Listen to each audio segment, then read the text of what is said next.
Good morning. Unique education channel पर आपका बहुत बहुत स्वागत है।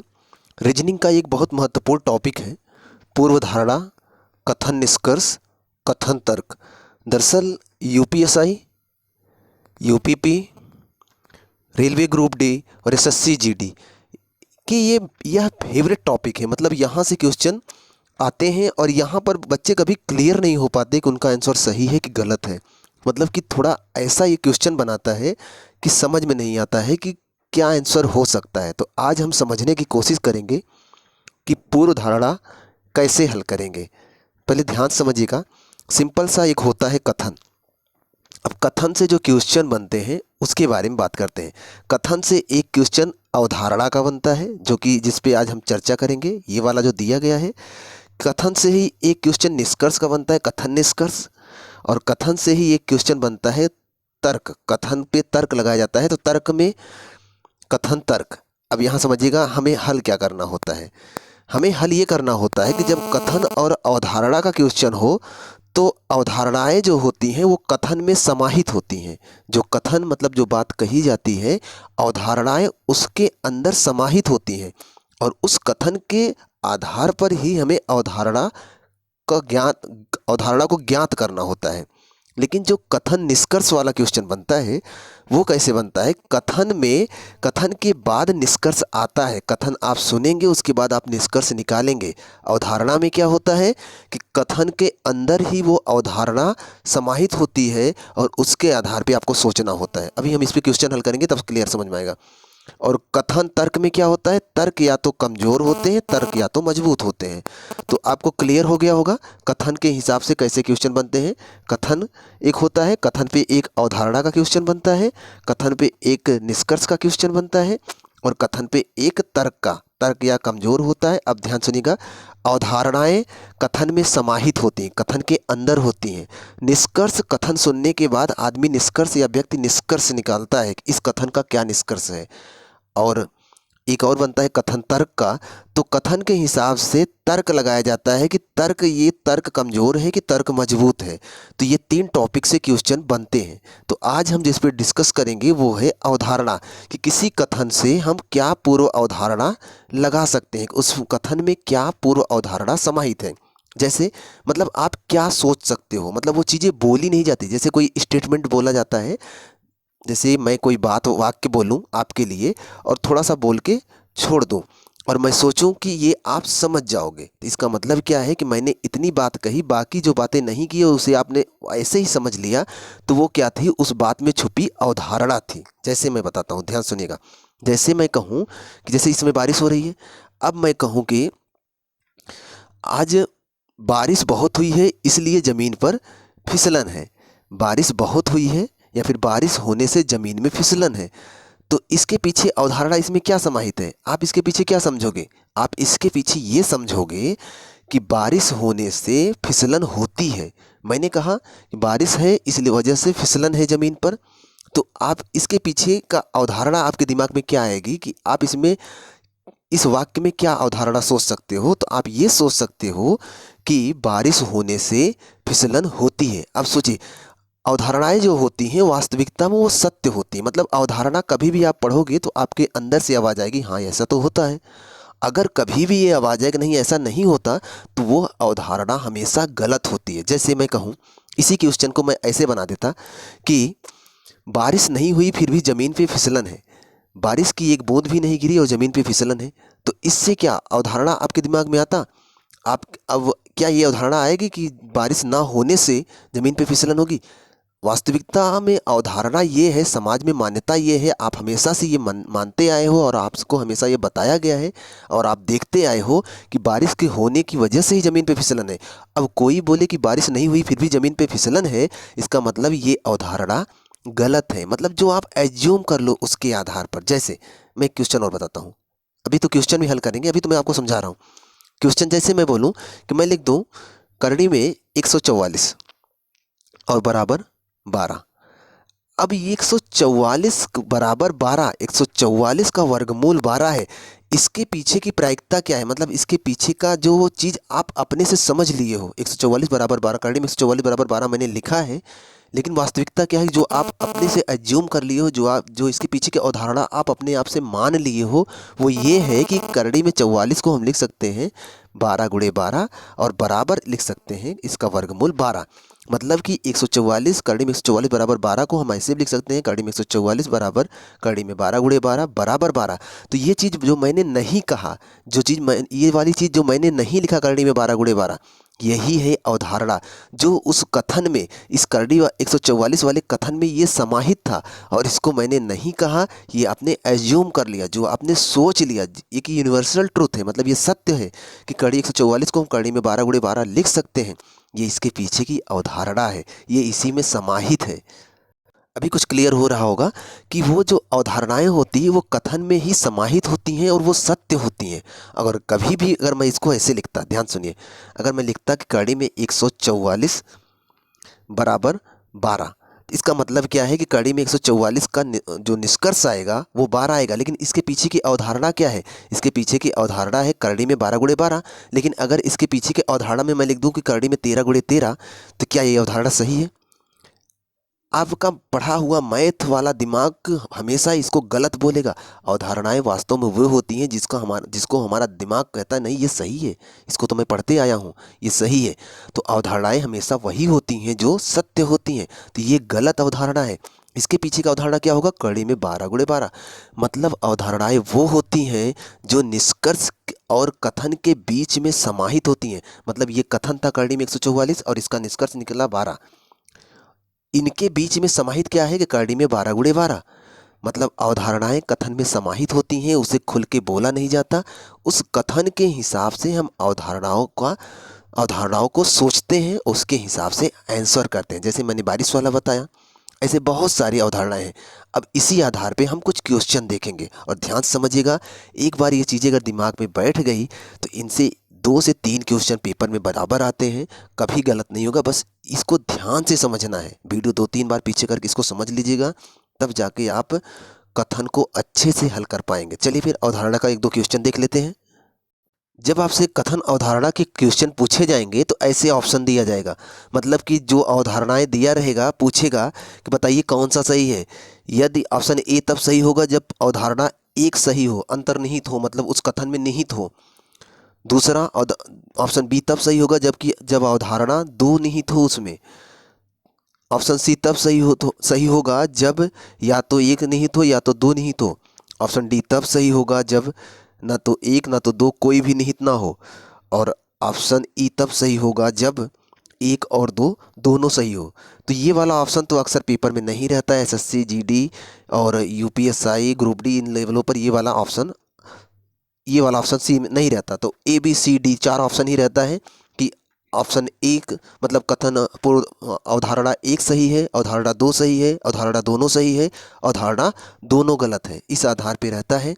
तो आपको इसी आधार पे सोचना है कि कौन सी अवधारणा उस कथन में अंतर्निहित है, मतलब उस कथन के माध्यम से किस अवधारणा को आप सोच रहे हो। तो चलिए फिर एक क्वेश्चन देखते हैं। अब एक कथन देखिए और आप आंसर सोचिए, फिर हम आपको आंसर बता के इस चीज़ को समझा देंगे। कथन ध्यान से देखिए और आंसर सोचिए। 4 ऑप्शन में से एक आंसर है। कथन है, नेल्सन मंडेला 27 साल की सजा के बाद राष्ट्रपति बने। आप जानते हो दक्षिण अफ्रीका में नेल्सन मंडेला को भारत का राष्ट्रपिता, भारत के गांधी से तुलना की जाती है उनकी। तो कह रहा है कि नेल्सन मंडेला 27 साल की सजा के बाद राष्ट्रपति बने। तो इसमें पूर्व अवधारणाएं, मतलब इस कथन में कौन कौन सी अवधारणाएं समाहित हैं। पहली अवधारणा है कि 27 साल की सजा के बाद कोई भी राष्ट्रपति बन जाएगा। दूसरी अवधारणा है राष्ट्रपति बनने की योग्यता सजा है। अब आप सोचिए कौन सी अवधारणा अंतर्निहित है। और ऑप्शन आपको हम दिखा रहे हैं, A B C D 4 option है और आपको ऑप्शन दिखा रहे हैं। फिर से इसको ध्यान से देख लीजिए कि नेल्सन मंडेला 27 साल की सजा के बाद राष्ट्रपति बने। तो इस आधार पे पहली अवधारणा दी जा रही है कि 27 साल की सजा के बाद कोई भी राष्ट्रपति बन जाएगा। दूसरी अवधारणा दी जा रही है कि राष्ट्रपति बनने की योग्यता सजा है। अब आपको ऑप्शन हम दिखा रहे हैं, देखिए ये 4 ऑप्शन है। कह रहा है कि अवधारणा 1 अंतर्निहित है, अवधारणा 2 अंतर्निहित है, या तो 1 या तो 2 अंतर्निहित है। कह रहा है ना तो 1 और ना ही 2 अंतर्निहित है। और एक चौथा ऑप्शन था, सभी ऑप्शन है, देख लीजिए आप। कह रहा है कि अवधारणा एक अंतर्निहित है, अवधारणा दो अंतर्निहित है, या तो एक या तो दो अंतर्निहित है, ना तो एक ना तो दो अंतर्निहित है, दोनों ही अंतर्निहित है, मतलब दोनों समाहित है। आप ये वाला काट दीजिए, ये वाला अक्सर आपके ऑप्शन में नहीं रहेगा, केवल यहाँ रहेगा कि एक सही है, मतलब एक निहित है, दो निहित है, दोनों नहीं निहित हैं, दोनों ही निहित हैं। कहने का मतलब यहाँ पर दे रहा है ना तो एक ना तो दो निहित है, मतलब दोनों नहीं है, निहित ही नहीं है। यहाँ दोनों निहित हैं, अंतर्निहित है। सोचिए कौन सा सही हो सकता है। चलिए ऐसे बताते हैं आपको और समझा देते हैं। यहाँ पर ऑप्शन डी सही है। कह रहा है ना तो एक और ना ही दो अंतर्निहित है, मतलब कह रहा है कि दोनों अवधारणाएं कथन में निहित नहीं है। चलिए समझ लेते हैं उसको। कथन के हिसाब से दोनों अवधारणाएं उत्तर के हिसाब से इसमें निहित नहीं है। तो पहली अवधारणा क्या थी, कथन क्या था कि नेल्सन मंडेला 27 साल की सजा के बाद राष्ट्रपति बने। तो क्या इसमें ये अवधारणा शामिल है कि 27 साल की सजा के बाद कोई भी राष्ट्रपति बन जाएगा? क्या ऐसी अवधारणा आप सोच सकते हो? जैसे मैं आपसे कहूँ, मैंने एक स्टेटमेंट दिया, जैसे मैं आपका टीचर हूँ एक प्रकार से समझ लीजिए, और मैंने आपसे कहा कि कोई नेल्सन मंडेला के बारे में मैं आपको पढ़ा रहा था, मैंने आपको बताया कि 27 साल की सज़ा के बाद नेल्सन मंडेला राष्ट्रपति बने थे। तो इसका मतलब क्या मैं ये कहना चाहता हूँ कि 27 साल की सज़ा के बाद कोई राष्ट्रपति बन सकता है? क्या मेरे कहने का मतलब ये होगा? मेरे कहने में यही अवधारणा शामिल होगी कि कोई भी व्यक्ति अगर 27 साल की सज़ा काट ले तो राष्ट्रपति बन जाएगा? नहीं ना। आपकी अंतरात्मा क्या बोलेगी कि हाँ ये बात सही है? नहीं ना। तो ये तो पहली अवधारणा गलत। दूसरी अवधारणा, राष्ट्रपति बनने की योग्यता सजा है। क्या मैं ये कहना चाहता हूँ इस कथन के माध्यम से कि राष्ट्रपति बनने की योग्यता सजा है, कोई भी सजा पाएगा तो राष्ट्रपति बन जाएगा? नहीं ना। आपकी आपकी अंतरात्मा से भी आवाज आएगा नहीं, ये गलत है। इसका मतलब क्या है कि अवधारणाएं वो होती हैं जो उस कथन में समाहित होती हैं और जिसे आप समाज में बराबर सुनते आते हो कि हाँ ये सही है, वही अवधारणाएं सही होती हैं। इसका मतलब यहाँ पर दोनों अवधारणाएं गलत हैं, अतः ऑप्शन वहाँ पर डी सही था। क्लियर है? एक क्वेश्चन और देख लेते हैं। आइए एक क्वेश्चन और देख लेते हैं, हो सकता है इसका आंसर आप सही बता लें। क्वेश्चन है, प्राथमिक विद्यालयों में मदद दिवस का मतलब ये मध्याह्न भोजन की बात कर रहा है, जो प्राथमिक विद्यालय में दोपहर में भोजन कराया जाता है, उसके हिसाब से आंसर सोचिएगा। प्राथमिक विद्यालयों में मदद दिवस मतलब मध्याह्न भोजन उपलब्ध कराने से विद्यालय में आने वाले छात्रों की संख्या में बढ़ोतरी हुई है। जैसे मैं एक कथन बोलूं आपके सामने कि मैंने एक कथन कहा और आपने वो कथन सुना। मैंने कथन कहा कि प्राथमिक विद्यालयों में मध्याह्न भोजन उपलब्ध कराने से विद्यालय में आने वाले छात्रों की संख्या में बढ़ोतरी हुई है, मैंने ये कथन कहा। तो आप इन दोनों में से जो दोनों अवधारणाएं यहाँ दे रखी हैं, इनमें से क्या सोच सकते हो कि मेरे कथन में क्या अवधारणा समाहित है, क्या निहित है, कौन सी अवधारणा मेरे कथन में निहित है? पहली अवधारणा कि मध्य दिवस का भोजन बच्चों को विद्यालय आने के लिए आकर्षित करेगा। दूसरा, वे बच्चे जो भोजन से वांछित हैं, वे बच्चे जो भोजन से वंचित हैं, वांछित नहीं वंचित हैं, विद्यालय में आएंगे। सोचिए।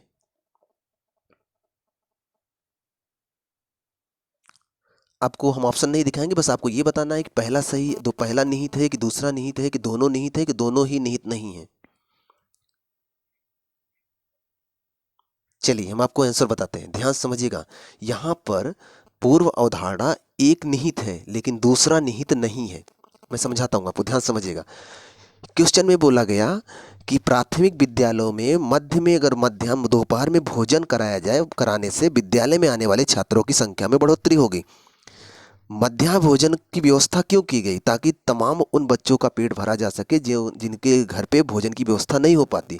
इसी बहाने वो आकर पढ़ भी लेंगे और भोजन भी कर लेंगे। तो ये सरकार की योजना थी, सिंपल सी बात है। ये अवधारणा तो समाहित है इसमें कि अगर मध्य भोजन का आयोजन किया जाए तो बच्चे विद्यालय में आकर्षित करेगा, बच्चे विद्यालय में आएंगे, सिंपल सी बात है। वो उनको बुलाएगा, ना पढ़ने के उद्देश्य से, भोजन के ही उद्देश्य से आएंगे, विद्यालय में तो आएंगे, संख्या तो बढ़ेगी। तो यहाँ दिया है कि मध्य दिवस का भोजन बच्चों को विद्यालय आने के लिए आकर्षित करेगा। सिंपल सी बात है। यह कार्यक्रम उपलब्ध कराने के पीछे का उद्देश्य ही यही है कि बच्चों को विद्यालय में बढ़ाया जाए, आकर्षित किया जाए, विद्यालय के प्रति बुलाया जाए। सिंपल सी बात है, ये अवधारणा तो समाहित ही है और ये ट्रुथ भी है। आपकी आत्मा, आप अपने अंदर से पूछो तो आपका दिमाग खुद कहेगा हाँ ये सही है। दूसरी अवधारणा जो थी उसको समझिए कि वे बच्चे जो अच्छे भोजन से वंचित हैं विद्यालय में आएंगे। यहाँ पर आप देखिए कि इस कथन में कहीं भोजन की क्वालिटी के बारे में वर्णन किया है? क्वालिटी मतलब भोजन अच्छा है खराब है इसका वर्णन किया है? इसका वर्णन नहीं किया है। तो जब इस बात की बात यहाँ पर नहीं की गई कि भोजन विद्यालय में जो मिल रहा है अच्छा मिल रहा है खराब मिल रहा है, तो आप ये अवधारणा कैसे निकाल सकते हो कि वे बच्चे जो अच्छे भोजन से वंचित हैं वो विद्यालय आएंगे। अच्छे भोजन खराब भोजन की बात ही नहीं की गई, यहाँ पर केवल भोजन की बात की गई है। अतः अवधारणा एक समाहित है, दो समाहित नहीं है। ध्यान से समझेंगे और समझने की कोशिश करेंगे कि उस अवधारणा में क्या समाहित है, अपने आप आंसर निकाल लेंगे। तो दो क्वेश्चन के माध्यम से हमने आपको ढेर सारा समझाया है। आशा करते हैं कि आपको समझ में आया होगा। अब इसी आधार पे आप अपनी बुक खोलिए और उसमें कम से कम 15 से 20 क्वेश्चन रीजनिंग से कीजिए और कोशिश करिए कि आप ढेर सारा सही करें। इस चीज़ को ध्यान से समझिए कि जो कथन होगी अवधारणा उसी में निहित होगा और अवधारणा कथन के हिसाब से सही होना चाहिए। अगर गलत अवधारणा आ रही है तो गलत अवधारणा कभी आंसर सही नहीं हो सकता। जैसे मैं एक उदाहरण और बताता हूँ। जैसे मैंने कहा कि मैं अपनी बाइक आपको नहीं दे सकता, उसमें पेट्रोल नहीं है। तो सिंपल सी बात है कि इसमें एक अवधारणा ये निहित है कि बाइक पेट्रोल से चलती है।